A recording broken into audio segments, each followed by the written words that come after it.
हम सिर्फ मुसलमानों को ये कह रहे हैं कि तुम लुंगी के अंदर चड्डी पहनो। हम मुसलमानों को ये नहीं कह रहे हैं कि तुम नमाज मत पढ़ने जाओ। हम मुसलमानों को ये कह रहे हैं कि तुम जरूर नमाज पढ़ने के लिए जाओ, लेकिन रेडिकल मत हो जाओ। हम ये मुसलमानों को ये नहीं कह रहे हैं कि तुम कुरान मत पढ़ो, बिल्कुल पढ़ो। अरे तुम नहीं पढ़ोगे तो कौन पढ़ेगा? बिल्कुल कुरान पढ़ो, लेकिन तुम जिहाद के नाम पर गला मत रेतो। हम मुसलमानों को ये बिल्कुल नहीं कह रहे हैं कि तुम टोपी मत पहनो। तुम जरूर टोपी पहनो, पर टोपी पहनाओ मत।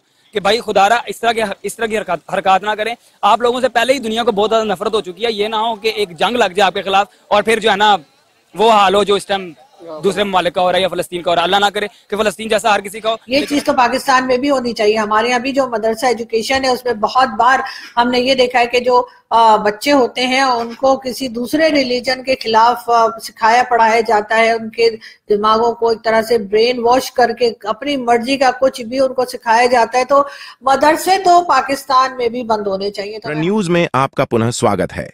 इलाहाबाद उच्च न्यायालय की लखनऊ पीठ ने UP board of madrasa education act 2004 को असंवैधानिक घोषित कर दिया। उन्होंने फैसला सुनाया कि इसने धर्मनिरपेक्षता के सिद्धांतों और संविधान के विभिन्न अनुच्छेदों के साथ साथ विश्वविद्यालय अनुदान आयोग अधिनियम 1956 का उल्लंघन किया है। राज्य में मदरसों छात्रों की बड़ी संख्या को ध्यान में रखते हुए अदालत ने सरकार को इन छात्रों को नियमित रूप से प्राथमिक, हाई स्कूल और इंटरमीडिएट शिक्षा बोर्ड के तहत मान्यता प्राप्त स्कूल में प्रवेश का निर्देश दिया। इसने अतिरिक्त सीटों के निर्माण और यदि आवश्यक हो तो नए स्कूलों की स्थापना का भी आदेश दिया। अदालत ने इस बात पर जोर दिया कि राज्य धार्मिक शिक्षा के लिए बोर्ड नहीं बना सकता या धर्म के आधार पर विभिन्न प्रकार की शिक्षा प्रदान नहीं कर सकता। इस तरह की कार्रवाइयां संविधान में उल्लिखित धर्मनिरपेक्षता के सिद्धांतों का उल्लंघन होंगी। इस फैसले से पूरे यूपी में मान्यता प्राप्त और गैर मान्यता प्राप्त मदरसों में नामांकित लगभग 200,000 छात्र प्रभावित होंगे। आदेश के बाद असदुद्दीन ओवैसी जैसे मुस्लिम नेताओं ने विक्टिम कार्ड खेलते हुए मोदी सरकार और अदालतों पर आरोप लगाना शुरू कर दिया। आइए सुनते हैं इस घटनाक्रम पर पाकिस्तानी मीडिया की प्रतिक्रियाएं। इलाहाबाद हाई कोर्ट ने कहा है कि madrasa act, because my country is not an Islamic country ना, my country is a constitutional country. आपका जो देश है वो इस्लामिक देश है। मेरा देश जो है, मेरा देश इस्लामिक नहीं है, मेरा देश संवैधानिक देश है। ठीक है? आपके देश में अगर मदरसा बंद करवाया जाता है तो ये बहुत बड़ी बात है कि भाई इस्लामिक देश में मदरसा कैसे बंद हो जाएगा। पर हमारे संवैधानिक देश में अगर मदरसा है और मदरसा एक्ट है तो वो क्यों है? उसके तो रहने की कोई वजह ही नहीं है ना। तो 2004 से ही ये मदरसा एजुकेशन एक्ट यूपी में चल रहा था। यूपी बोर्ड की, Uttar Pradesh board of madrasa education act 2004 से चल रहा था, जिसको अनकॉन्स्टिट्यूशनल करार दिया गया है। और ये किसी पॉलिटिकल पार्टी ने नहीं दिया है, किसी एक स्पेसिफिक सियासतदान ने नहीं दिया है, या योगी आदित्यनाथ जी ने नहीं दिया है, ये इलाहाबाद हाई कोर्ट ने दिया है। इसमें इसको जोड़ने की जरूरत नहीं है कि योगी आदित्यनाथ जी ने बंद करवा दिया। नहीं, उन्होंने नहीं बंद करवाया है।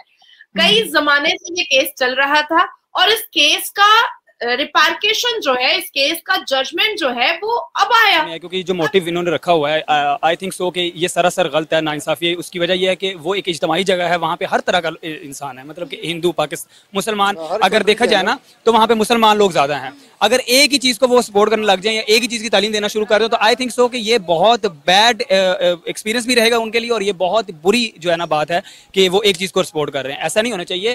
अगर वो कर रहे हैं जैसे वो पहले चला रहे हैं वैसे चलना चाहिए। जिस तरह से हम लोग अगर फलस्तीन की बात करें, मुसलमानों के खिलाफ तो वैसी दुनिया हुई पड़ी है, ठीक है। और इंडिया में अगर बात करें तो फलस्तीन से ज्यादा जुल्म वहां पर लोगों पर होता है, मुसलमानों पर। आपने देखा होगा आए दिन कोई ना कोई कट्टा खुला होता है। पकड़ लिया उन्होंने, किसी भी कश्मीरी को पकड़ लिया, मार दिया, जैसे फलस्तीन में हो रहा है ऐसी। सर ऐसा नहीं है, फलस्तीन में तो इंतहा हो गई है ना जुल्म और बर्बरियत की। इंडिया में ये सब नहीं हो रहा। मैंने वीडियो देखी है कि एक मस्जिद तो है नहीं उनके पास, एक टूटी फूटी जगह में बेचारे नमाज पढ़ रहे हैं, वहाँ ही रोजा खो रहे हैं, बच्चियां गली में रो रही हैं, पानी के लिए उनको पानी नहीं है, उनके पीने के लिए किसी के पास कुछ नहीं है। इंडिया का कहना है कि जो मदरसा है ना वो बच्चों में इंतहा पसंदी बढ़ा रहा है और इसके साथ साथ उस तालीम का कोई फायदा नहीं है। उन्होंने कहा इनको स्कूल भेजे जहाँ पे इसको दीनी और इस्लामी तालीम दोनों मिले। मैं आपसे सिर्फ एक बात करना चाह रहा हूँ, देखें अगर वो उन्होंने इस्लामी जगह खोली हुई है तो वहां पर सिर्फ और सिर्फ पाकिस्तान के मुसलमान लोग जाएंगे ना।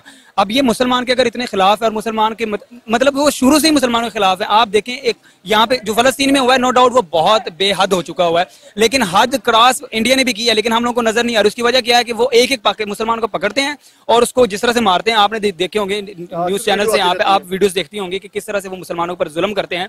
तो मुसलमानों को रिसेंटली वीडियो बता दें जो आपने देखी हो इस पिछले 6 महीनों में। वर्ल्ड कप में भी तो नारा लगाया था, वो पाकिस्तान जिंदाबाद कह रहे थे, 4 लोग बैठे थे, एक टाइम वीडियो बड़ी वायरल हुई थी। तो उस पे पुलिस वाले ने कह रहा कि भाई आप पाकिस्तान का नारा नहीं लगाना। उन्होंने कहा हम मैच देखने आए, हम पाकिस्तान को रिप्रेजेंट करने आए, हम पाकिस्तान के खिलाफ तो कोई बात नहीं करेंगे। उस टाइम भी वो पुलिस वाले ने उसको मतलब कि उनके आपस में देखिए छोटे मोटे वाकयात हर मुल्क में होते रहते हैं। अब पाकिस्तान में हिंदुओं के साथ क्या होता है ये हमारा मीडिया नहीं दिखाता, ये खबरें आप तक नहीं पहुंचती, वो एक अलग बात है। लेकिन पाकिस्तान में रहने वाली हिंदू माइनॉरिटीज के साथ भी गलत होती हैं चीजें, लेकिन हमारा मीडिया नहीं दिखाता। मैं बात ये कहना चाह रही हूँ, देखिए आप कंपेयर कर रहे हैं इंडिया को फलस्तीन के साथ, जो कि गलत है। अब इसी पर आप देखिए ना, अब क्या भारत को दोबारा बुरहान चाहिए? नहीं चाहिए। भारत को दोबारा अफजल गुरु चाहिए? नहीं चाहिए। भारत को पार्लियामेंट पे अटैक करने वाला मुसलमान तो नहीं चाहिए। अब भारत को याकूब मेमन चाहिए क्या दोबारा? नहीं चाहिए। अब भारत को मतलब ऐसे लोग चाहिए जो रेडिकलाइज हो? नहीं चाहिए, हमें नहीं चाहिए भाई, हम सुकून से रहना चाहते हैं। मैं आपको याद दिलाती चलूं कि जब 2019 में जब आर्टिकल 370 हटने वाला था, उसको हटाने से पहले उन सारे रेडिकलाइज मुसलमान धर्म गुरुओं को अरेस्ट करना पड़ा था, जो बच्चों के हाथ में पैसे का एनवेलप दे करके पत्थर देते थे, जो बच्चों को पत्थरबाज बनाते थे, जो बच्चों से बम फेंकवाते थे, जो बच्चों से आतंक मचवाते थे। आज देखिए वही कश्मीर, उन्हीं बच्चों के हाथ में तिरंगा झंडा पाया जाता है।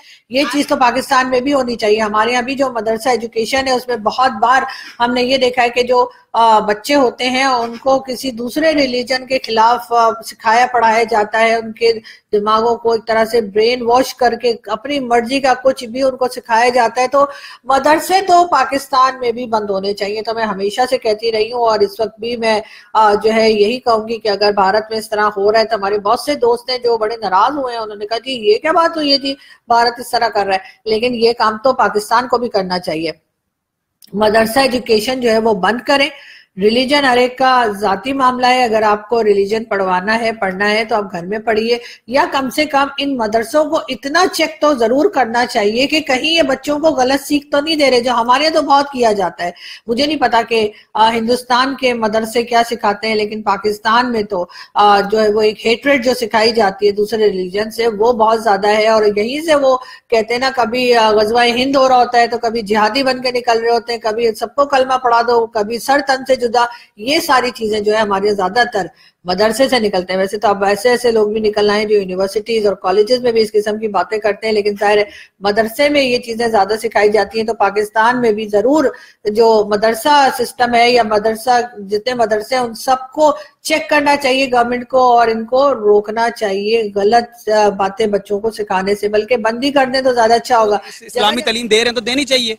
अब जरूरी तो नहीं है कि उनको निकाल के एक ऐसी जगह पे प्लेटफॉर्म में ले जाए जहाँ पे वो कहें कि जबरदस्ती हिंदुओं की भी पढ़ो, क्रिश्चियनों की भी पढ़ो, सबकी पढ़ो। अगर वो मुसलमानों की तालीम दे रहे हैं तो भाई देनी चाहिए उनको, क्योंकि वहाँ पे तो सिर्फ मुसलमान जाएगा। जिस तरह के यहाँ पे क्रिश्चियन लोग हैं तो हम लोग क्रिश्चियन की चर्च में नहीं जाते क्योंकि हमारा मजहब नहीं है वो, तो हिंदुओं को चाहिए कि हिंदू मुसलमानों की जगह पर न जाए।